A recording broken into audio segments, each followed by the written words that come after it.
Well, Jimmy Butler, we meet again. It's the Celtics and the Heat in the Eastern Conference Finals once again for back-to-back years. Last year, the Celtics beat the Heat in Game 7 to move on to the finals when we lost to the Warriors, unfortunately, last year.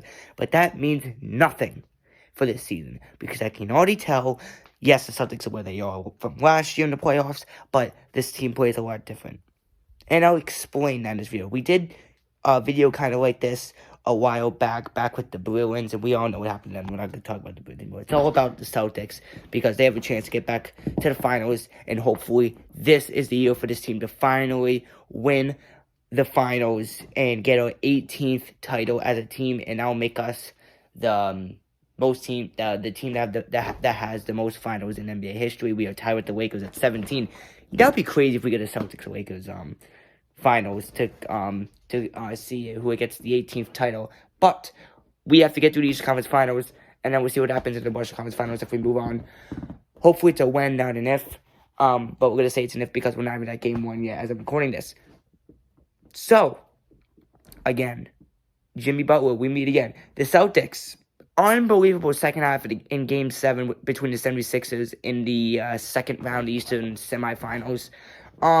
Tatum dropped 51 points. Brown had 23. Smart had 15. Horford had 12 rebounds. It was an all-around great half. The first quarter was kind of rough. The second quarter, we did better. Third quarter, we outscored Philly 33-10.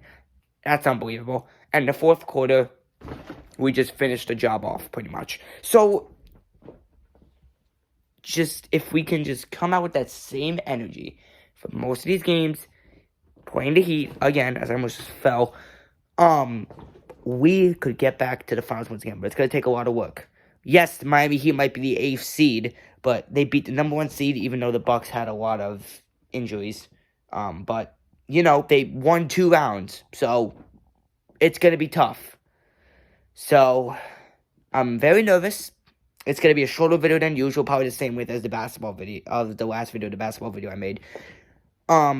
It's going to be very tough. So, if Tatum dropped 51 last game, which is now the most highest points in a Game 7 in Celtics postseason history at 51 points. Jason Tatum beating that last game, which is just unbelievable. Very proud of Jason Tatum. Very proud with the whole team that second half in Game 7 that we streamed on the channel yesterday. So, thank you all for support on that.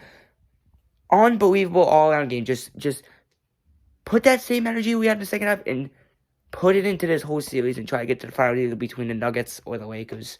I don't really care if as long as we make it to the finals, I'm going to be very happy. I don't care if it's the Nuggets. I don't care. If I had to pick one, I would pick the Lakers just because imagine the Tatum versus LeBron to see who gets that 18th ring. Or 18th title for a team, that would be insane. But I'd like to verse Jokic and the Nuggets too, because the Nuggets are number 1 seed. All these teams are great. The final 4 teams, Celtics, Heat, and then Lakers, Nuggets. So the Heat are the underdogs, and then the Lakers are the underdogs, 7th and 8th seeds. So very interesting. Celtics coming in at the 2nd seed, obviously. I have faith in the Celtics. We did it last year, but that doesn't mean anything this season. We have to do it again. Let's go do it. Let's get our job done, and let's go to the 2023 NBA Finals. Peace out, everybody, and let's go Celtics. We will be streaming every single game on the channel, however long the series goes, and if we move on, we'll stream every game of the finals, obviously. Peace out, everybody, and let's go Celtics.